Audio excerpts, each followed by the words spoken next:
ওনাকেও গুলি করে মারছে, ওকেও গুলি করে মারছে। ওই ৭১-এর যে গন্ডগোল হলো যুদ্ধের সময় মায়েরা এক জায়গাতেই সব রেখে দিছে। বাংলাদেশের ১৯৭১ সালের স্বাধীনতার যুদ্ধের সময়কার অনেক নির্মম ঘটনার রাজসাক্ষী এই জমিদার বাড়িটি। তো ভিউয়ার্স, এই সেই গণকবরটি। এখানে অনেকের নাম লিখে রাখা আছে। ৭১-এ কি করছিল? ৭১ যুদ্ধের বছরে এখানে মনে করো চৌধুরীরা যখন মৃত্যু হয়ে গেছিল তখন কেউ ছিল না, সব লোকজনেরা আনাগা ফেলে দিছিল মলপোকরা বলে। ওটা একটা কবর আর কি, গণকবর। হ্যাঁ, গণকবর। জমিদার বাড়ির এক কোণায় রয়েছে একটি গণকবর। এই জমিদার বাড়িটির প্রত্যেকটি প্রাচীর যেন অতীতের নির্মমতার প্রতিচ্ছবি তুলে ধরে। অতীতে এই বাড়িটি রানী ভবানীর জমিদারির অন্তর্ভুক্ত ছিল। এখানে আমাদের এখানে রানী ভবানীর সম্পত্তি তো এটা। ও, এটা রানী ভবানীর। আচ্ছা। কলকাতায় এখনো আছেন জমিদার বাড়িটির কিছু বংশধর এবং কিছু বাংলাদেশে এখনো বসবাস করছেন। কলকাতার কোন জায়গা? মানে কলকাতা প্রপারে? কলকাতা প্রপারে এই নবদ্বীপ, তারপরে আরংঘাটা, রানাঘাট, কৃষ্ণনগর, মানে ওখানে আপনার আত্মীয় স্বজন আছে? বহু আত্মীয়। বাবা, এই ছাদের এখন কি অবস্থা? খুবই ঝুঁকিপূর্ণ অবশ্য এই ছাদটি। দেখেন, ফাটল ধরেছে, যে কোনো সময় এটি ভেঙে পড়তে পারে। আমি জানি না কতটুকু নিরাপদ এটি। তো কি ছিল একটু বলতে পারবেন? এটা কাচারি ঘর। এটা কাচারি ঘর ছিল? এখানে একটা, এখানে একটা ছিল। এই এটা জায়গা এখন না, এটাই ছিল নাকি? এখন হ্যাঁ, এটাই। মানে এই নির্জন জায়গাটিতে এটি মানে অনেক দিন ধরে দাঁড়িয়ে আছে। বগুড়ার এই চৌধুরী জমিদার বাড়ির অতীত ইতিহাস কতটা ভয়ঙ্কর ছিল, চলুন জেনে আসি। এখন আছি বগুড়া জেলার দুপচাচিয়া উপজেলার বাজারে। এগিয়ে যাচ্ছি চৌধুরী পাড়ার দিকে। সেখানেই অবস্থিত অতীতের মর্মান্তিক ইতিহাসে গাথা সেই চৌধুরী জমিদার বাড়িটি। ইতিহাসে আছে ১৯৭১ সালের ২২শে এপ্রিল বগুড়া দখলে নেয় পাকিস্তানি হানাদার বাহিনী। ২২শে এপ্রিল সন্ধ্যায় দুপচাচিয়া থানা সদরে পাক হানাদার বাহিনী দখল নেয়া শুরু করে। ৭১-এর অনেক নির্মম ইতিহাসের সাক্ষী বগুড়ার এই দুপচাচিয়া উপজেলাটি। এই চৌধুরী জমিদার বাড়িটি সেই নির্মমতার রাজসাক্ষী। মুক্তিযুদ্ধ চলাকালীন দুপচাচিয়ার এই চৌধুরী জমিদার বাড়িতে চালানো হয়েছিল নির্মম গণহত্যা। জমিদার বাড়ির প্রত্যেক প্রাচীরগুলো যেন চিৎকার করে অতীতের ভয়াবহতার চিত্র তুলে ধরছে। জমিদার বাড়িটির এক কোণায় রয়েছে একটি গণকবর। তো ভিউয়ার্স, চলে আসছি সেই চৌধুরী পাড়ায়। এখানেই চৌধুরী জমিদার বাড়িটি অবস্থিত। তো এই যে দেখেন, একটি স্থাপনা দেখা যাচ্ছে। এটি একটি গেট ছিল। অনেক প্রাচীন এই স্থাপনাটি, যা এখন ভঙ্গুর প্রায়। উপরে দেখেন গণেশের মূর্তি দেখতে পাচ্ছি। আর এটি দ্বিতল একটি ভবন ছিল। তো এখানে দুটি জানালা দেখতে পাচ্ছি প্রবেশের পথে, আর একটি দরজা। তো এটি সম্ভবত একটা ফটক ছিল, এবং এই ফটকের পাশেই একটি ছোট্ট কুঠরি ঘর দেখতে পেলাম। এই যে দেখেন, বসার জায়গাও আছে। উপরে লোহার বিম দেখা যাচ্ছে। তো ভিতরে প্রবেশ করলে খুব সম্ভবত এটি একটি মন্দির হতে পারে, না বাসা হতে পারে, ঠিক বলতে পারছি না। আসুন দেখি।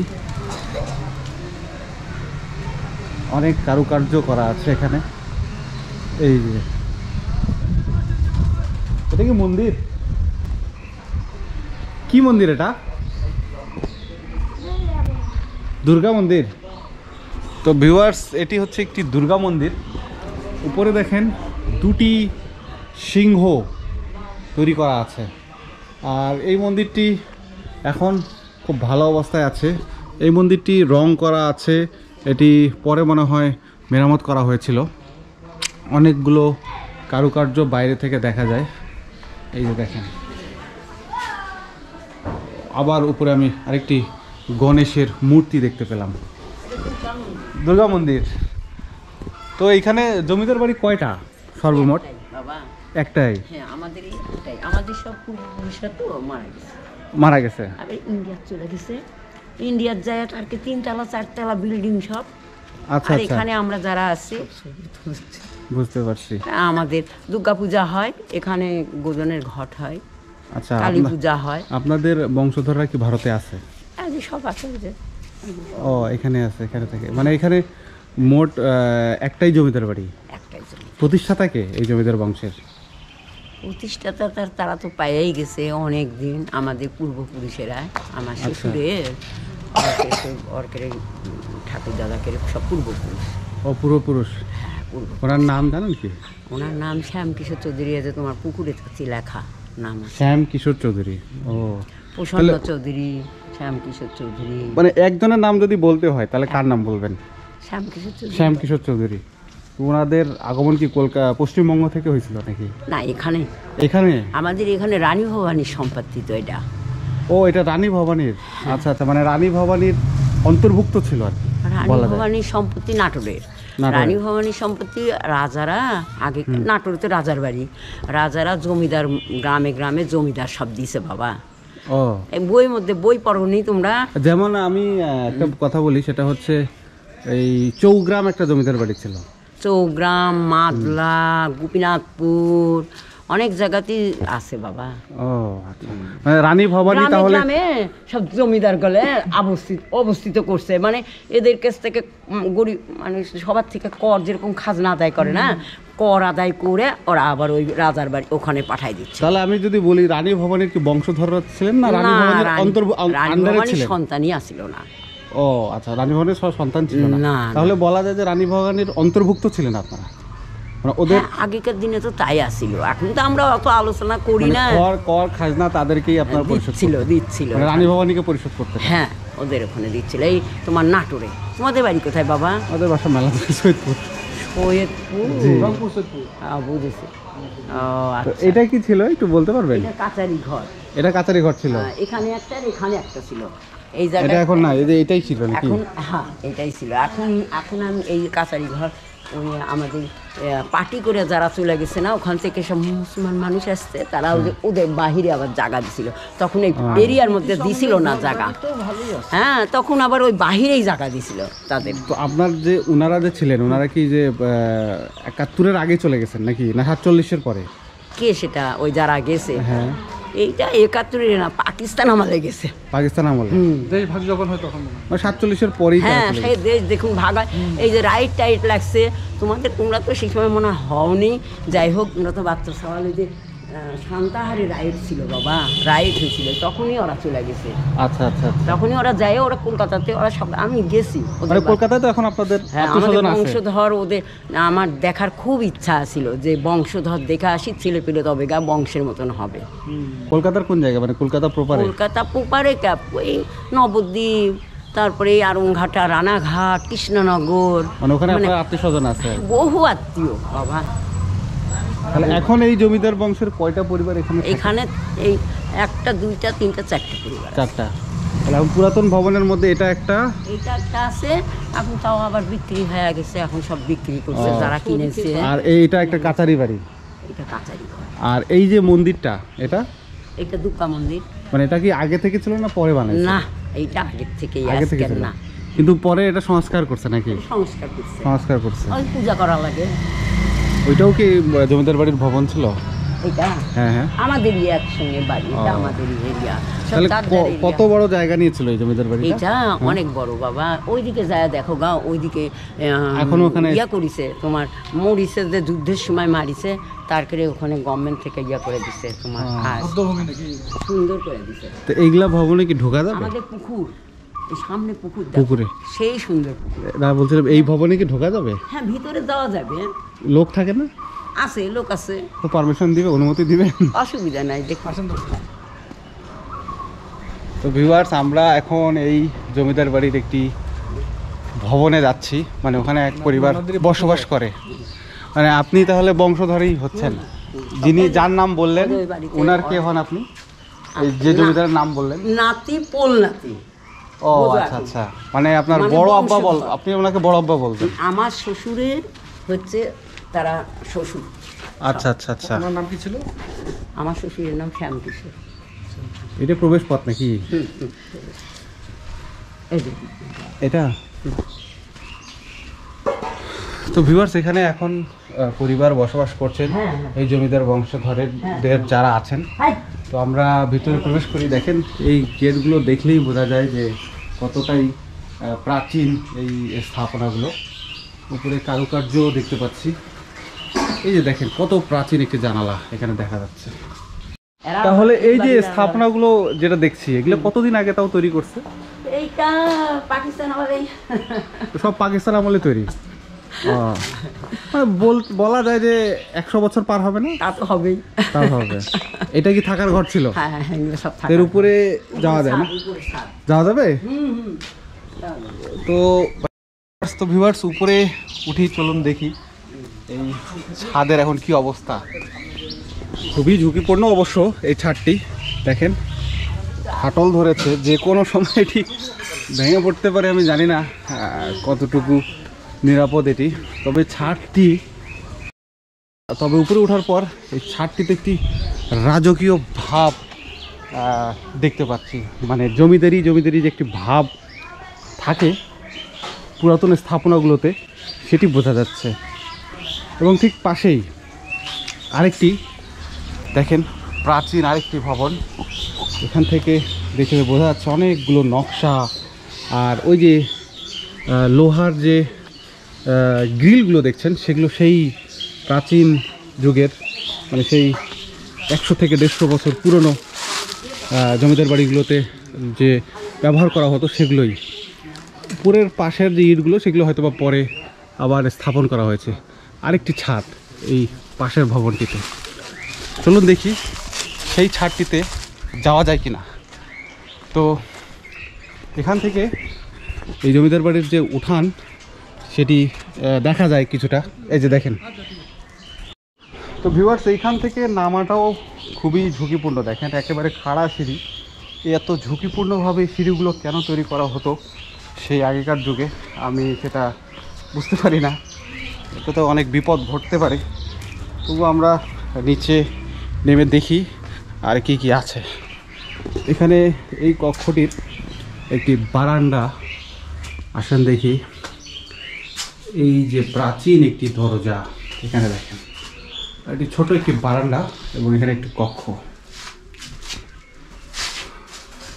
তো যাই সামনের দিকে, তো দেখি আর কি কি দেখা যায় এখানে। উপরে এটি দোতলার ছাদ। তো ভিউয়ার্স, এখন চলুন দেখে আসি। এই জমিদার বাড়ির একটি পুকুর ঘাট আছে, সেই পুকুর ঘাটটি। এখানে একটি তুলসী গাছ দেখতে পাচ্ছি। তো এখানে কয়েকটি ভবন আছে, তার মধ্যে এটি একটি। আর সামনে সেই ঐতিহাসিক পুকুর ঘাটটিও দেখা যায় এই জমিদার বাড়িটির। তো এর যে প্রাচীন যে ইতিহাস বা পূর্বের যে ইতিহাস, সেই সম্পর্কে আমি ইন্টারনেটে কোথাও খুঁজে পাইনি। আর এখানে যারা স্থানীয় আছেন তাদের কথার উপরই ভিত্তি করে আমি আপনাদের সব তথ্য দেওয়ার চেষ্টা করব। তো এখানেই সেই ঐতিহাসিক পুকুর ঘাটটি আছে। এই যে দেখেন প্রাচীন একটি বট গাছ এখানে দেখা যায়। অনেক প্রাচীন একটি বট গাছ। আর জমিদার বাড়ি সংলগ্ন এই যে পুকুর ঘাটটি যেটি দেখতে পাচ্ছেন, এখনও এই ঘাটটি অনেক মজবুত। এই যে দেখেন অনেক প্রাচীন এই ঘাটটি। তো ভিউয়ার্স, এই পুকুর ঘাটে আসলে একটি লেখা আপনারা দেখতে পাবেন। এখানে একটি লেখা আছে, শ্যাম সুরবর 1342। যেটা যদি আমরা ইংলিশ বা ইংরেজি সালে কনভার্ট করি তাহলে দাঁড়ায় 1936 বা 1935। মানে আজ থেকে প্রায় 90 বছর আগের এই ঘাটটি বলা যায়, মানে স্থাপন করা হয়েছিল। তো এই সেই ঘাটটি। এই ঘাটটির যে দিঘিটি, সেটি বিশাল, অনেক বড় একটি দিঘি। এবং এখানে এখনও মানুষজন গোসলের কাজে এই ঘাটটি ব্যবহার করে থাকেন। তো এই যে ঘাটের যে ইটের গাঁথনি এখনও কতটা মজবুত দেখেন। আর এই পুকুর বা এই দিঘিটি মাছ চাষের জন্য ব্যবহার করা হচ্ছে। তো এটি একটি দিঘি বলা যায়, পুকুর তো বলা যাবে না, আকারে দেখে এটি দিঘি মনে হবে। তো এটি ছিল এই জমিদার বাড়িটির ঐতিহাসিক পুকুর ঘাট, শান বাঁধানো যেটা বলতে পারি আমরা। এখানে আরও কিছু বাড়িঘর আছে, এগুলো সবই সম্ভবত জমিদার বাড়ি সংলগ্নই বাড়িঘর। আসেন একটু সামনের দিকে যাই, দেখি। এখানে কিছু প্রাচীর দেখতে পাচ্ছি। এই যে দেখেন, এই প্রাচীরগুলো আমি যতদূর ধারণা করতে পারছি যে সেই জমিদার বাড়ির আমলেরই এই প্রাচীরগুলো। এখানে হয়তোবা কোনো স্থাপনা ছিল বা কোনো বাড়ি ছিল, সেই বাড়িগুলোরই এই প্রাচীর। এই যে দেখেন, এই প্রাচীরগুলো এখন ভেঙে গেছে রক্ষণাবেক্ষণের অভাবে। এখানে এই যে এটি বাড়ি ছিল, স্থাপনা ছিল, যা এখন নেই। তবে প্রাচীরগুলোর কতটা মোটা ছিল তা এখান থেকে দেখলে বোঝা যায়। তো ভিউয়ার্স, এই দেখেন জমিদার বাড়ির এটি পিছনের অংশ। আমরা যে ভবনটির উপরে উঠেছিলাম তার এটি পিছনের একটি স্থাপনা। এটা কি বৌদ্ধভূমি? তো গোরখানা কি হয়েছিল ওখানে? ওখানে সব গন্ডগোলের বসে সৌদিরা সব মারা গেছিল, তারা ফেলা দিয়েছে। তাই মানে কবে এটা? 71-এ? 71-এ কি করছিল? 71-এর যুদ্ধের বছরে এখানে মনে করে চৌধুরীরা যখন মৃত্যু হয়ে গেছিল তখন কেউ ছিল না, সব লোকজনেরা আনাগা ফেলে দিছিল মলপোকরা বলে। মানে ওটা একটা কবর আর কি, গণকবর। হ্যাঁ, গণকবর। আচ্ছা আচ্ছা, তো এইখানেই আছে না? হ্যাঁ। তো ভিউয়ার্স, আমরা ওই যে গণকবর একটা আছে সেইখানে যাচ্ছি, চলুন দেখি। আর সেই জায়গাটি সুন্দর করে ঘিরে রাখা হয়েছে, হয়তোবা স্মৃতিস্বরূপ হিসেবেই রাখা হয়েছে। যে জমিদার বাড়ির প্রাচীরগুলো তার পাশ দিয়ে চলে গেছে। তো এই যে এখানেই সেই গণকবরটি দেখেন, এটি ছিল এখানকার গণকবর। তো ভিউয়ার্স, এই সেই গণকবরটি। এখানে অনেকের নাম লিখে রাখা আছে। এখান থেকে আপনাদের দেখাই, ওই যে নামগুলো লিখে রাখা আছে। সর্বমোট আমি এখান থেকে যা দেখতে পাচ্ছি 8 জনের একটা লিস্ট দেয়া আছে, এবং নিচে আবার লেখা আছে অনেকে অজ্ঞাত। তো 2019 সালে এটি স্থাপন করা হয়েছিল। এখানে লেখা আছে পাক হানাদার বাহিনী কর্তৃক স্বাধীনতাকামী শহীদদের গণকবর, চৌধুরীপাড়া বদ্ধভূমি। মানে 1971 সালের মহান মুক্তিযুদ্ধের যে যারা স্বাধীনতাকামী শহীদরা ছিলেন তাদেরই গণকবর এটি। তো এখানে বলা হয়ে থাকে যে যারা তখন শহীদ হয়ে গিয়েছিলেন তাদেরকে একসাথে এনেই এখানে কবর দিয়ে দেওয়া হয়েছিল। তো এখানে যেই নামগুলো দেখছি, যোগেন্দ্রনাথ চৌধুরী ও ক্ষিতীশ চৌধুরী, ইনি হচ্ছেন প্রথম যে শহীদ, তার নাম। তো এটি ছিল সেই ঐতিহাসিক গণকবর এই জমিদার বাড়িটির। তো আমরা সামনের দিকে যাই, দেখি আর কি আছে। এখান থেকে হাঁটলে আপনারা বুঝতে পারবেন যে আসলেই এই ভবনগুলো কতটা প্রাচীন ছিল এবং এটি কতটা ঐতিহাসিক গুরুত্ব সম্পন্ন। আর এই গণকবরটি এই ঐতিহাসিক জমিদার বাড়িটির যে গুরুত্ব সেটি আরও বাড়িয়ে দিয়েছে। মানে বোঝা যাচ্ছে যে এই জমিদার বাড়িটির সাথে অনেক ইতিহাস জড়িত আছে, যা আজ থেকে বহু বছর আগের। তো এই যে দেখেন, এই জমিদার বাড়ির পেছনের অংশ এটি। এখানে একটি পুকুর দেখতে পাচ্ছি আমি, ওপাশে আরেকটি দিঘি যেটা আপনাদের দেখালাম।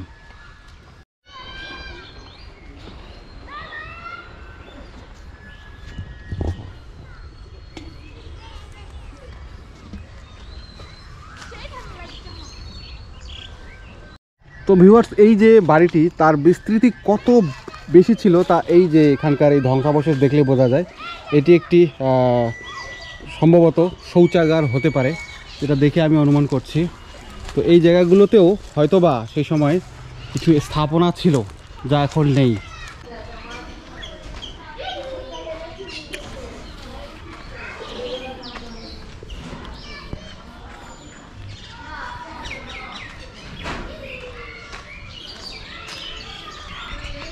দেখলাম ওইটার একটা ইতিহাসটা একটু বলেন তো, মানে আপনি কিছু জানেন ওই গণকবর সম্পর্কে? আমাদের এই চৌধুরী বাড়ির লোক এখানে বগুড়ার থেকে লোক আসছিল, আসে এখানে নাটোর থেকে বগুড়ার থেকে সব আত্মীয় স্বজন আসে এখানে আসছিল।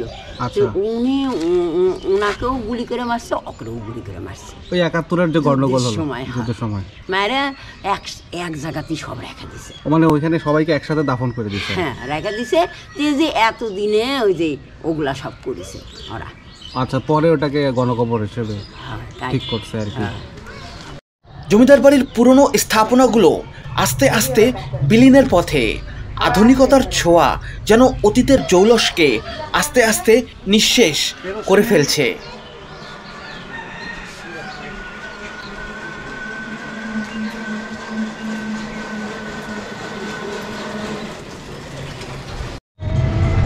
তো ভিউয়ার্স, আমরা এখন যাচ্ছি সেই চৌধুরী জমিদার বাড়ির যে শ্মশান আছে সেখানে।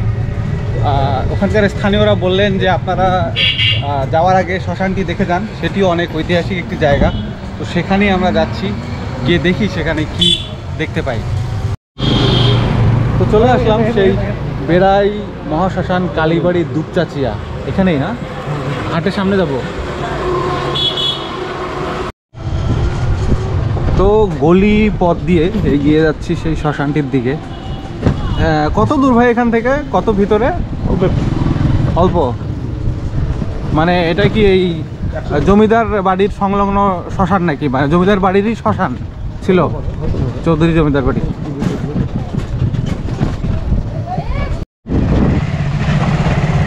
ভিউয়ার্স, এখানে যেতে যেতে একটি মন্দির চোখে পড়লো, এটি হচ্ছে রাধা গোবিন্দ মন্দির।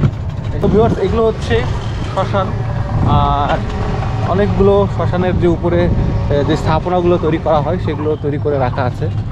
এবং এখানে এই যে দেখেন মহাশ্মশান কালীবাড়ি কেন্দ্রীয় মহাশ্মশান শেষ নিদ্রালয়, এটাই পুরো এখানেই। তো আমরা একটু ভিতরে দেখে আসি। এটি যেহেতু জমিদার বাড়ি সংলগ্নই একটি স্থাপনা, ভিতরে যাওয়ার উপায় নেই কারণ তালা মারা। তো এই হচ্ছে এই জমিদার বাড়ি সংলগ্ন যে শ্মশানটি সেটি। তো ভিউয়ার্স, এইখানে পুরো জায়গাটি এটি শ্মশানের যে জায়গা সেটি। এই যে এখানে অনেকগুলো সমাধি দেখতে পাচ্ছি আমি, স্মৃতিসৌধ স্বর্গীয় রেবতী কান্ত বসাক, তার পাশে হচ্ছে স্বর্গীয় বিনা পানি বসাক। এই দুজনের এটি শ্মশান বা সমাধি যাই বলেন না কেন। পাশ দিয়ে একটি নদী চলে গেছে, আমি ঠিক করে বলতে পারবো না সেটি কোন নদী, তবে অনুমান পাচ্ছি যে এটি নাগর নদী হতে পারে, কারণ নাগর নদীটি এই দুপচাচিয়ার যে এলাকাটি সেই এলাকা দিয়েই বয়ে গেছে। তো এখানে নদী বলতে ওই নাগর নদীকেই বলা হয়ে থাকে। তো আমি একেবারে দুপচাচিয়ার একটি প্রত্যন্ত গ্রামে এই শ্মশানটির কাছে এসেছি, আর আপনাদের ঐতিহাসিক জায়গাগুলো ঘুরে ঘুরে দেখাচ্ছি। অবশ্যই কমেন্ট বক্সে জানাবেন যে ভিডিওগুলো কেমন হচ্ছে এবং আপনাদের মতামত কী। তো ভিউয়ার্স, মৃতদেহ যেখানে পোড়ানো হয় সেই জায়গাটি আপনাদের এখান থেকে দেখাই, ওই যে দেখা যাচ্ছে সেটি। আর এখন এই জায়গাটিতে কেউ নেই, তাই আমরা ভিতরে ঢুকতে পাচ্ছি না। তো ভিউয়ার্স, এই শ্মশানটির পাশে একটি ভয়ঙ্কর বট গাছ আমি দেখতে পেলাম। এই যে দেখেন কি ভয়ঙ্কর লাগছে এই গাছটি দেখতে, শিকড় বাকড়গুলো দেখেন অদ্ভুত। মানে এই নির্জন জায়গাটিতে এটি মানে অনেক দিন ধরে দাঁড়িয়ে আছে, অনেক অনেক ঘটনার সাক্ষী এই বটগাছটি। তো এটি সেই নাগর যে নদী আছে সেই নদীর ধার ঘেঁষেই এই বটগাছটির অবস্থান। জমিদার পরিবারের অনেকের সমাধি রয়েছে এখানে। দুপচাচিয়ার এই চৌধুরী জমিদার বাড়ি নিয়ে আরও কোনো তথ্য জানা থাকলে তা কমেন্ট বক্সে জানাতে ভুলবেন না। আমার এই চ্যানেলটি তো নতুন হয়ে থাকলে চ্যানেলটি সাবস্ক্রাইব করে রাখুন। খুব শীঘ্রই দেখা হবে আবার ইতিহাসের কোনো রোমাঞ্চকর ভিডিওতে।